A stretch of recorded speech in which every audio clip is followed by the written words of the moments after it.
Na maioria das vezes, nós utilizamos palavras hebraicas traduzidas, na verdade, muito mal traduzidas em português e às vezes nem sequer sabemos o significado de cada uma delas. Vamos ver o significado da palavra cor, da palavra roé e da palavra roé, tá? Essas duas palavras tem a mesmíssima pronúncia, claro que aí eu estou pegando a raiz já levemente modificada. Essa palavra aqui é a palavra que conhecemos como pastor. Se você procurar aí no dicionário, em qualquer dicionário, você vai encontrar a palavra roé como sendo pastor e a palavra raá ou roé como sendo ver.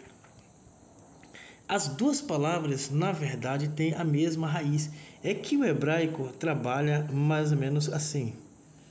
Isso é uma estratégia que se usa para que diferencie uma palavra da outra. Então agora você vai entender por que essas duas palavras são a mesma, mas com a grafia levemente diferente. Existe um personagem na escritura que o nome dele é Levi, mas se você for olhar o nome dele, não é escrito dessa forma, é escrito com Vav. Por que que isso acontece? Isso aqui é para os escritores diferenciarem quando está falando de uma coisa e quando está falando de uma pessoa. De uma pessoa é com o Vav, Levi. Sabe o que significa Levi? Meu coração. E essa palavra aqui, Levi, significa o quê? A mesma coisa, meu coração. Aí você fica sabendo quando é que o personagem da escritura está falando de uma pessoa e quando está falando de um objeto, seja ele qual for. Então essa é a estratégia que usaram para diferenciar uma coisa da outra. A mesma coisa acontece com a palavra groé e a palavra groé. Quando você está falando de um verbo, de uma ação, você usa a palavra com aleph. Quando você está falando de uma pessoa, você usa a palavra com N. Então aqui é a pessoa chamada, traduzida como pastor. Então assim você descobre na grafia do que está sendo falado.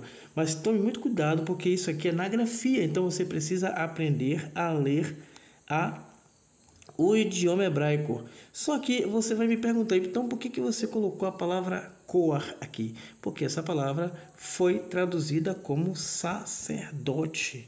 E aqui é que vem o grande problema e a grande questão. Mas você já pode deixar o seu likeão aí, o seu comentário e se inscrever no canal, porque agora eu vou soltar uma bomba. Vamos lá? Essa palavra é traduzida como sacerdote, só que na origem dela, a palavra coar, na verdade, significa força. Força, tá? Na época, as pessoas não tinham uma ideia religiosa a respeito da palavra coar, então jamais ela traduziria a palavra coar como sacerdote no sentido que encontramos hoje. Força aqui é porque eles trabalhavam muito com plantas medicinais. A principal função do Kohen na época era ter o conhecimento, o poder, entre aspas, o Kohen é aquele que manipula as forças da natureza. Lembrando que a medicina na época era feita desta maneira. Então a pessoa que tivesse a habilidade de manipular as forças da natureza era tido como Kohen.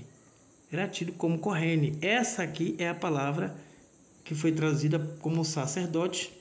Essa daqui, Kohen, é a palavra que você... É a palavra que você conhece. Essa é a palavra que você conhece aqui, Kohen, tá bom? Mas a origem dela, a raiz dela é a palavra Coar. Parece um pouco diferente, mas é o mesmo caso que acontece aqui com a palavra roé e a palavra roé. Gostou do vídeo? Não fique só para você, compartilhe, comente abaixo o que você achou do vídeo e nos veremos no próximo vídeo. Valeu, shalom!